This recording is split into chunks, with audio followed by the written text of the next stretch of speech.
अब सीधे अब स्वागत करेंगे एक और दिग्गज बाजार के महारथी संजीव भसीन का।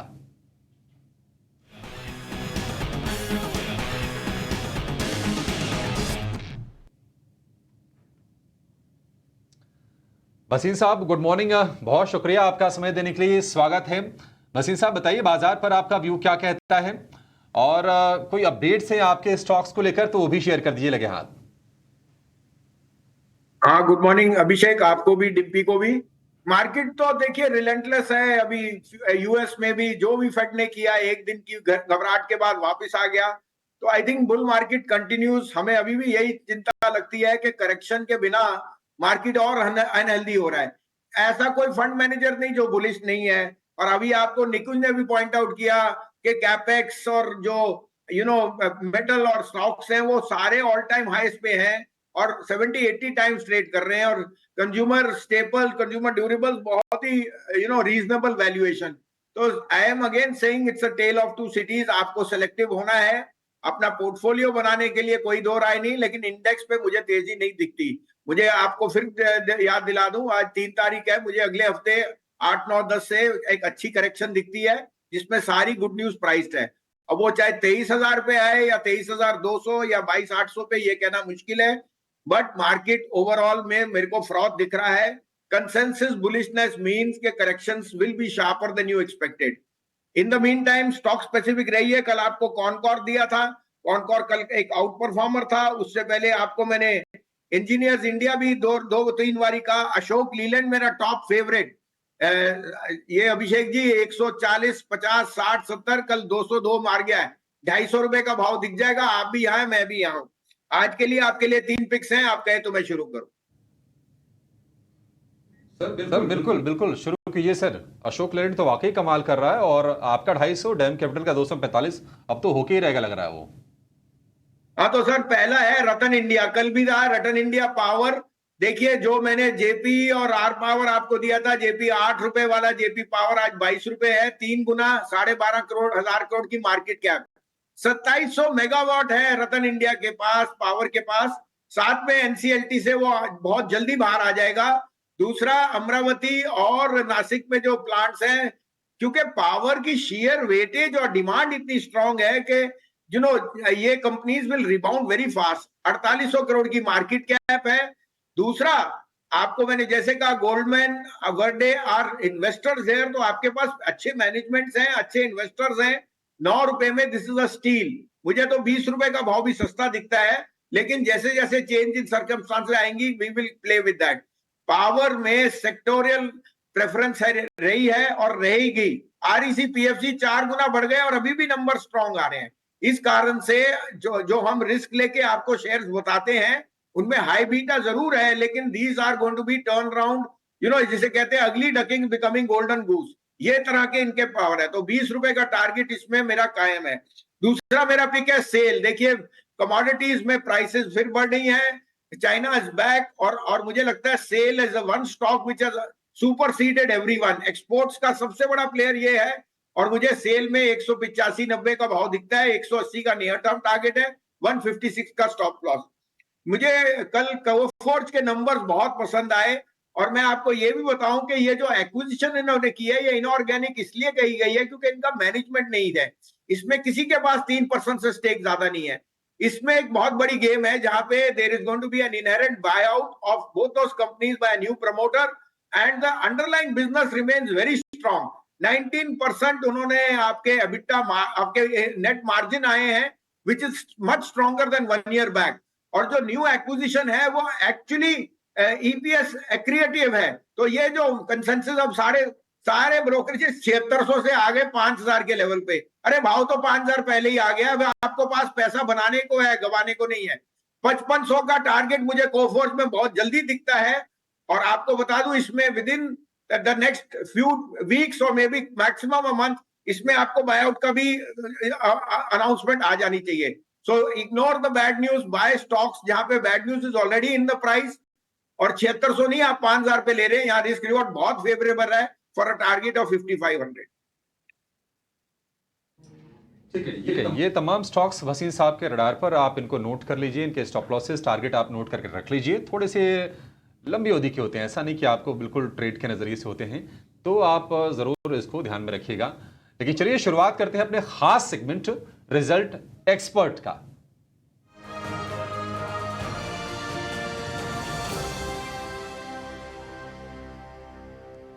हमारे रिजल्ट एक्सपर्ट हैं भसीन साहब ही, और भसीन साहब ने जितने भी नतीजे कल बाजार बंद होने के बाद आए हैं सबको स्टडी किया हुआ है, और सब पे हम फटाफट व्यू लेंगे और कोशिश करेंगे कि अगले 5 मिनट में कम से कम 10 कंपनियों के नतीजों को हम एनालाइज करेंगे। शुरुआत भसीन साहब हम करेंगे अजंता फार्मा के नतीजे। स्ट्रॉन्ग नंबर्स हैं, मुनाफे में करीब 65% का उछाल और मार्जिन में करीब करीब 10% की रिकवरी इंप्रूवमेंट हम देख रहे हैं। आपको कैसे लग रहे हैं नंबर्स और क्या करना चाहिए सर? नहीं, होल्ड करना चाहिए, डिक्लाइन पे लीजिए। आई थिंक बायबैक भी उसने मार्जिनल अनाउंस किया है, but I would say this is a very, देखिए pharma is a no brainer. जिस तरह से कम बैक हुआ है और रिजल्ट्स आए हैं फार्मा में, मुझे बहुत स्ट्रेंथ दिख रही है, और मुझे लगता है as a proxy to a weak rupee, pharma will be a better play. Ajanta pharma मेरे हिसाब से बाय ऑन डिप्स डेफिनेटली। ठीक है, buy on dips Ajanta pharma. फटाफट एजटेक लाइफ साइंसेज, इसके भी स्ट्रॉन्ग नंबर्स हैं। रेवेन्यू में 21% का उछाल है। हालांकि जो घाटा है वो घटा है, करीब करीब 5 करोड़ से घट के 97 लाख का घाटा रह गया, लेकिन मार्जिन डबल किया है कंपनी ने। वसीम साहब, एजटेक लाइफ साइंसेज ये कैसी लग रही है आपको? देखिए लाइफ साइंसेज में मॉड्यूल ऐसा होता है कि इनको R&D पे बहुत एक्सपेंसेस होते हैं और उसको मोनेटाइज करने में टाइम लगता है, but life sciences is the future business. और मुझे लगता है ये अगर आपकी होल्डिंग पावर है, क्योंकि ये इतने लिक्विड नहीं है, इतनी फास्ट मूव नहीं करते, ये over a period of time है।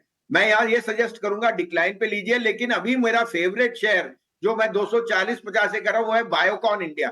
बायोकॉन में सारी लाइफ साइंस या इंसुलिन का जो बिजनेस है वो फुली अब उसकी मोनेटाइजेशन हो रही है। मुझे बायोकॉन का भाव 400 रुपए जरूर दिखता है। एस्टेक पे मेरी ये होगी, नीति होगी बाय ऑन डिक्लाइन, होल्ड करने की भी strategy, but please add Biocon. ठीक है, एस्टेक को बाय ऑन डिप्स ये गिरावट पर खरीदना है। बायोकॉन ऑलरेडी हम चलते हुए देख रहे हैं, करीब 260-70 के भाव से देखिए 310 रुपए का भाव आ गया, और वहां पर बुलिश है भसीन साहब। वोल्टेप ट्रांसफार्मर्स, नतीजे इसके अच्छा है भसीन साहब। प्रॉफिट में 22% का उछाल है और रेवेन्यू में 17% का। डिविडेंड भी इन्होंने दिया है 90 रुपए प्रति शेयर का। ये कैसा लग रहा है आपको? सर अगर किसी की चांदी हो रही है तो वो तो पावर ट्रांसफार्मर वालों की हो रही है। BHEL, आप कोई कंपनी ले लीजिए जिसमें ट्रांसफार्मर का बिजनेस है, क्योंकि कैपेक्स ग्रोथ इतनी स्ट्रांग है कि ये कंपनियां अपना रिकॉर्ड टर्न अराउंड दे रही हैं। मैं अभी भी कहूंगा थोड़े से पेडिग्री नाम्स के साथ जाइए, लेकिन ये वोल्ट टाइम ऑलरेडी इतना बढ़ चुका है कि अब यहाँ सजेस्ट करना मुश्किल है। थोड़ा सा प्रॉफिट बुकिंग कर लीजिए, wait for decline, but power transformers are in a new sphere and they will continue to rule the roost. मैं यहाँ फिर भी कहूंगा अगर आपको डिक्लाइन पे मिले तो quality stock like Tata power is something you should buy. ठीक है, टाटा पावर आपके लिए बेहतर स्टॉक होगा। सीएट पर आएंगे, नतीजे रहे कमजोर, हालांकि ये क्रूड का फैक्टर है, क्रूड कमजोर है तो कल हमने शेयर को चलते हुए देखा, लेकिन कहीं ना कहीं मुनाफे पर 18% का हिट है, और मार्जिन हालांकि जरूर इनका थोड़ा सा बड़ा है। सीएट वसीम साहब, इसको लेकर क्या व्यू है? हाँ देखिए अभिषेक, सारे टायर स्टॉक्स अभी ना कॉर्नरी के ऑटो सेल्स बूम कर रही है, साथ में चाइना से CBT rubber prices have also fallen, उस कारण से उनको फायदा है। लेकिन जिसको कहते हैं बेस इफेक्ट इतना लार्ज होने से इनमें मार्जिन की जो है थोड़ी सी ग्रोथ आई है, लेकिन हो सकता है फॉर वन ऑफ थोड़ा सा कॉस्ट ओवररन हो गया है।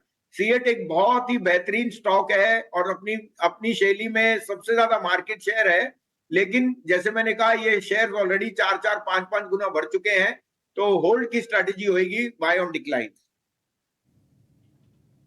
ठीक है, होल्ड की स्ट्रेटजी, गिरावट पर खरीदने की रणनीति। पीएनजी हेल्थ के नतीजे ये भी रहे कमजोर, मार्जिन तो बढ़ा है लेकिन मुनाफे में और आय में दोनों में प्रेशर है। पीएनजी हेल्थ कोई किसी के पास से भसीन साहब क्या करे, और कोई विकल्प अगर आप चुनना चाहें तो? नहीं बिल्कुल, देखिए ये पेडिग्री स्टॉक्स हैं। आज अगर आप अभी निकुंज की भी बात सुने तो कंज्यूमर्स जो आपके स्टेपल्स हैं वो सबसे लोएस्ट वैल्यूएशन पे ट्रेड कर रहे हैं इन द लास्ट 2 इयर्स, और capital good stocks are trading at the highest in the last 10 years. तो कुछ तो वेरिएंस होएगा। P&G health is a pedigree brand, और आपको पता है Whisper as a brand has been one of the most accepted. साथ में उनके जो मार्केटिंग एक्सपेंसेस है वो थोड़े से नेगेटिव रहे हैं क्योंकि ऐड है, और वॉल्यूम्स में सॉरी मार्जिन में थोड़ा प्रेशर रहा है बिकॉज ऑफ प्राइसिंग। बट मुझे लगता है volume growth, pedigree stocks don't ever trade at lower multiples for long. आज की डेट में मुझे ये सारे share, particularly Dabur, P&G, Nestle, Colgate, even Lever इस भाव पे बहुत अट्रैक्टिव दिखता है। और एज अ प्रॉक्सी ये अच्छे प्लेस है क्योंकि वैल्यूएशन कंफर्ट पहली बार इन सेक्टर में आ रहा है 2 साल के लिए। 1-2 क्वार्टर लगेंगे इनको स्टेबलाइज करने के लिए, but I would say that take some chips ठीक है। off the block in your capex stocks which are trading at all time highs and put it into इस तरह की पेडिग्री कंपनीज में। मेरे हिसाब से पीएनजी हेल्थ में शिफ्ट करना बहुत बढ़िया रहेगा आपके लिए ओवर द नेक्स्ट 1 ईयर। ठीक है वसीम साहब, फटाफट जरा कोल इंडिया पर व्यू दीजिए। नंबर से इसके कमजोर आए हैं, कोल इंडिया कैसा लग रहा है आपको?